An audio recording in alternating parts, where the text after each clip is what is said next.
All right, she's had quite a trip having to deal with Los Angeles traffic, but she made it. I'm so sorry, I'm Everybody here. Gorgeous. Thank you. Fierce. So you guys know Kelly as someone who's transitioned between television and branding and fashion and back again. So obviously a lot of people here have that aspiration. A lot of you are looking to deal with other platforms. Kelly Osbourne hashtag. Kelly Osbourne for Twitter and Instagram, and she's going to have a lot of advice for you guys. So you can ask me anything, I really don't care. So we're going to start. The first one we'll get to your question is, in your own words, Kelly, can you talk a little bit about how you got into fashion? Because I know this is a big part of your life. I've always really been into fashion. It's just that my fashion choices at an early age were rather odd. They still are. And I have grown to understand, as much as I don't like it, that the fashion world doesn't really want to listen to what a little chubby girl has to say. So then when I lost weight and started to wear the clothes that I always wanted to wear but didn't fit into, that's when it really did change. So it did give me a bit of a bittersweet feeling towards the fashion world. To be more pretty, huh? I'm sure you were that. Thank you. I look like one of those babies who had to pierce the ears to prove it was a girl. So does anyone want to ask some very specific questions? We'll start with this lady over here. Is her microphone? We can get up. Oh, you can just repeat it. Talk about it. I'm a makeup artist, and I'm like so happy to see you. I actually Instagrammed about 2 months ago that you are one of the people that I would love to do makeup on. So I have my business card. I would love to. Okay. That's phenomenal. Someone from, you can give it to one of the publicists over here, and we'll follow up with that with a lot. Thank you so much. I always need someone to do my makeup, because leave me alone in front of the mirror with a makeup brush for too long. I look a little bit too drag queen. I just can't stop putting it on, and all of a sudden my eyebrows like that thick. Are you holding your hand? You yes, the one with the braids. Thank you. Can we get a microphone over here, please? Being in fashion police, having that pressure of staying fashionable, how do you still do that and also keep true to your own style? I think it's because I've gained a really thick skin. I mean, I have purple granny hair. It's not exactly what people would call really, really fashionable. I just find what I like and make it work for me, and that's what's so great about fashion, is that you can make whatever you want fashionable. It's just how you wear it. We've seen Kelly has a huge, huge online following. Obviously, people enjoy her look and her taste. And a lot of people here. Not everyone trusts me. That was the second part, but as we've discussed here several times in several panels, there's always going to be haters. Kelly can attest to that. You have a thick skin. Mostly because people are jealous. It is true. People, I've really learned this, is that when someone says something really horrible about your appearance, whether it's about your face or your body or your hair, it's generally something about themselves that they really, really don't like. And I'll give you, it's kind of funny, a prime example of anyone who ever calls me like a slut or a whore on Twitter, I look at their picture and it's like them on a pole. And I'm like, okay, that really makes sense, because I feel like I'm the most unslutty, nerdy girl in Hollywood. Okay. Does someone have a question regarding that? Sir, can we get a microphone here from this gentleman? Or you want to just say your question and... Okay, never mind. Sorry, I feel really not ladylike enough to sit. Hi Kelly, Trey Campbell, my boyfriend and fashion blogger, Bruno Leandro. I think you're phenomenal. You're incredibly multi-talented. You're an author, fashion, music. What advice could you give to people that are also multi-talented and help them focus in on what they should be working towards? See, because I've always had a lot of eggs in different baskets, and everyone always says, don't do that. But the way I see life is, whatever you wake up and gives you that feeling that your heart can't stop beating and it's what you really want to do, that's what you should do that day. And unfortunately, we live in a world where not everyone is lucky enough to do so. So turn that into your free time and make it your everything, because if you put your heart and soul into what you're doing, nothing can stop you. Great advice coming from someone who's obviously at the top of the food chain. So you guys clearly hear it several times over and over, but stick with it. Is there another question back here? Can see yes. Hi, I recently just lost a lot of weight, and I am no longer plus size, and it's really great. I was wondering if you had any advice for dressing for a new body. Have as much fun as you possibly can, because that's something I did, is that I didn't necessarily wear clothes that were appropriate for me as of yet in the weight loss process, but it gave me that little bit more encouragement and drive to keep on going, because I was like, oh my god, I'm wearing a skirt. I've never even tried it on my calves. This is so strange. And then you start to feel really good about yourself. And when you feel good about yourself, all the other stuff doesn't really matter anymore. You start to realize about how much time you waste freaking out about things that don't matter at all. I don't have perfect eyebrows, I'm still a bit chubby, and I don't care.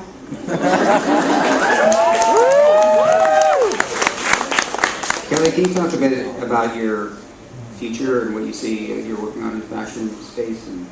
I had one of the most exciting meetings of my life this week, and it pretty much greenlit my clothing line. And what was really exciting about it is it was the first meeting I'd ever had with people that wanted to do a clothing line with me, and over 15 years it's been a lot of meetings, and they'd never give me creative control, and they wouldn't do plus size.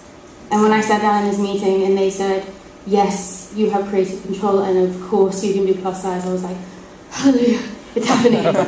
So that's been so much fun to come up with the concepts and ideas and where I'm going to go with it, and because it still has to be very me and quirky, but I understand that not everything is sellable that is me, so I have to have something that's slightly normal in it. Is there another question out there for someone that yes, over here, please? Hi, I'm a high schooler right now, and it's kind of hard to show your take fashion risks when you're in high school. What advice do you have to give to people who are kind of afraid to show their individuality in clothing? It's really hard, because the way that you dress usually indicates the way that you feel.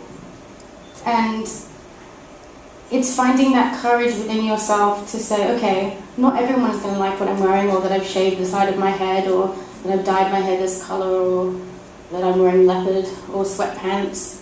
But having the confidence to be like, I like what I'm wearing, so it doesn't matter. But getting there is the hard part, because a lot of people really do care what other people think. And in high school, they just love to tell you about it. So it's just learning not to care and wearing it anyway, in spite of them. Good point. Ma'am,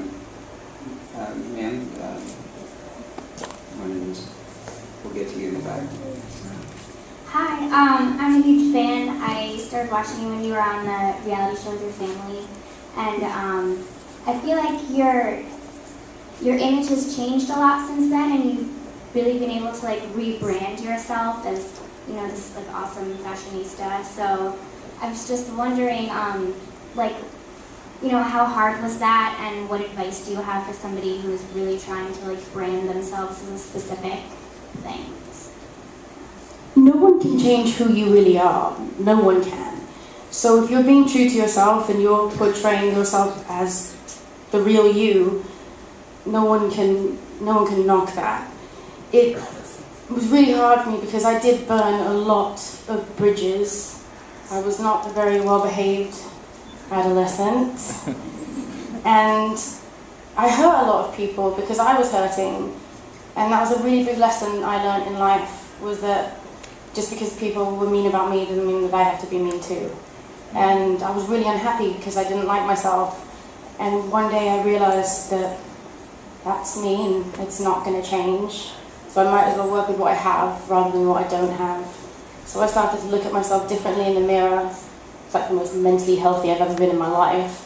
And start pointing out things that I did like about myself. Like, yeah, I'm probably the only girl in my grade that hasn't had a nose job, so my nose is alright. Quite long bottom lashes, and then when you start to look for things you like, you see more of what you like about yourself. It's just starting somewhere, and that's always the hard part. Is there a question back here in the back, far left? Can someone get her a mic, please? First of all, you're absolutely beautiful. Oh, and thank you so much. An amazing person. Like, you bring a lot of confidence to a lot of women and girls. I guess my question is, how do you give, I guess, advice? I have 3 younger sisters. You know, being a girl is hard enough with all the other things you have to deal with in life, and you know, you deal with a lot of bull. But how can I give advice to like my sisters and also like my friends, where you can be as confident as you are, you know? It's not to be self-deprecating about myself, is that I'm not as confident as you may think that I am. Like, when people say things, it does hurt.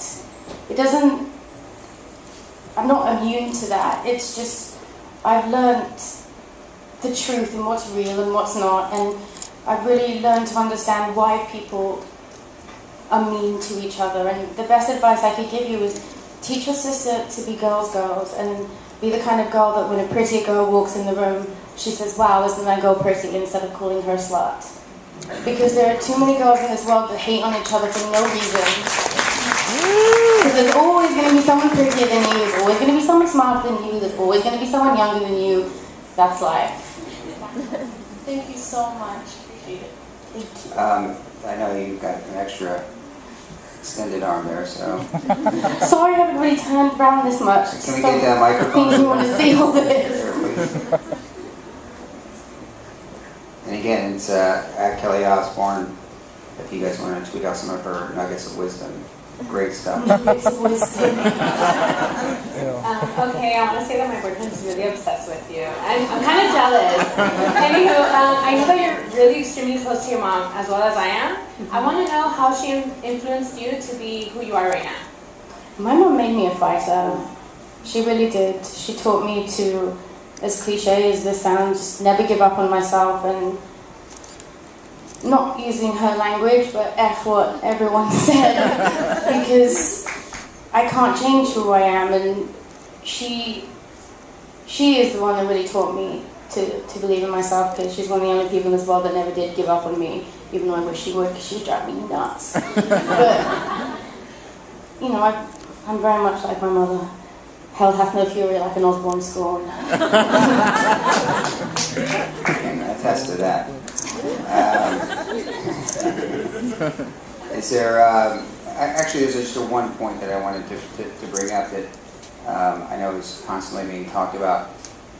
Outside of Hollywood, most people don't understand that the photos that they see in the magazines and stuff like that, I've never seen a photo that hasn't been retouched. No, even stuff that's in the weeklies and the newspaper, everything's been retouched. Yeah. Everything. So just as you're going up, you're being compared to an impossible standard. And as a female, do you have any advice of how to deal with that? Because it just isn't reality. And I think that a lot of people suffer from trying to match up to that. I think it's like what I said. Sorry, I'm nervous. I keep getting clicky mouth. As hard as you try, you'll never wake up and be someone else. I'll never wake up and be Giselle or Kay Moss. I'm 5'2", and it's learning to find those things about yourself that you do like, because so many people have this unrealistic idea of what beauty is and how women should be, and that then dictates to their children, and guys grow up thinking that girls have got to be a certain way and look a certain way, and then it just becomes like La La Land and fantasy. And you look at home and no one looks like that. You go shopping and no one looks like that. But you buy these magazines that tell you what beauty is and everyone looks like that, and they make you feel less than. And it does suck because no one is actually that pretty. I've seen it more up close. And social media has been a big part of your career, and obviously there's been millions of people that are very excited about what you have to say. Have you seen anything new that you're able to, that you're from a phone to an app to anything that you found to be interesting lately? It's a bit of a broad question because I'm always looking up stupid things on the computer. But for me, I think what I love about social media is how it can bring people from all over the world who just share an interest in one thing together. Like, I never thought that I would be speaking to somebody in Poland about their fashion line because I found a lighter and found their website and ended up looking it up. I would never have been able to find them before social media. And it's great also for people in their fan bases, and it's also, for me, I love it because I can actually talk and give advice to the people who are the reason why I'm even sitting here today. And it's a great way to give back, but it's also bad because once you put something there, you can't exactly take it back. And I've been in trouble a few times.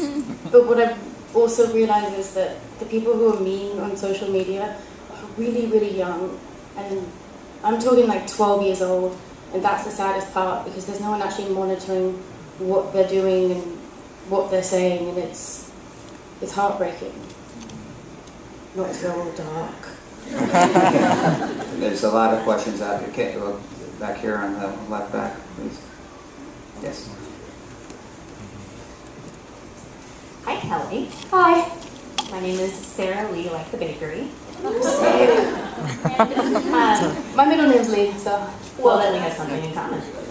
So, kind of playing off what you were saying about social media being used for good or also for evil, who are the people you see out there that are really inspiring you, that you feel like are just rocking amazing style and also are being very empowering and being girls, like you said, who are supporting other women instead of tearing them down? I'm a huge, someone just said Joan Rivers. I'm a huge fan of Rihanna because she's so unapologetic and can go from couture to streetwear so seamlessly and looks so good, even with a jerry curl. That you're like, what is like not perfect about you? And she's also not a perfect girl either. She's naughty, and I like that about her style. I love Adele because to me she is such a classic beauty, and she's, no matter how famous she's got, hasn't really, fed into the whole you have to be a size 0 and you have to look a certain way. I think she's very empowering to women everywhere. And then I just love old retro stuff and lots of 80s and 50s and stuff like that. Okay, so there's time for one more statement, Kelly, if you want to. So we'll just take a real quick question, and then we're going to type. Do you have a question? Hi, I'm pretty sure a lot of people here are bloggers, and designers. Hello, hi. I'm Kimberly, and I'm a fashion blogger and also, I guess, designer. And you were talking how you're doing your design line, and I'm just wondering, I'm in like the process of like having it as a hobby to a business business side, but what like made you like feel like, okay, I want to do this as a business? Any advice or tips? Like what is it like? I know they always say like to pick the right people around you and have a good support team, but what are your advice for people out there who are inspired about fashion and want to do more about it? Don't do it for the money, because 9 times out of 10 in the fashion world, you're not going to make any money. It's about finding your signature and what makes you happiest when you design. But it's also about finding people that you work with that can kind of take your craziness and then dissect it and make it make sense to everyone else, and also surround yourself with people that would say, you're insane, nobody would ever wear that, and that is honest with you, because there's too many people that would just be like, yeah, that's great, it's so en vogue, and next thing you know, your company's belly up and they're working for someone else. But most of the time, it's just sticking to what you really believe in, and one thing that I've learned in this process as well is that using like the finer fabrics and having 100% cotton or 100% silk doesn't always feel nice, and it's more expensive to use. Really research your patterns and your fabrics, because sometimes poly blends feel better than 100% cotton and they're cheaper, and it's just knowing your market and who you're designing for and where you want to go with it, and it's just a lot to take on, so you do have to be surrounded by good people. All right, so this was an incredibly enlightening interview. Thank you for being authentic. Thank you for having me. Give it up. Again, follow Kelly on Instagram and Twitter, #BeautyCon. Please support her. Obviously, she's got some great life advice. Thank you so much.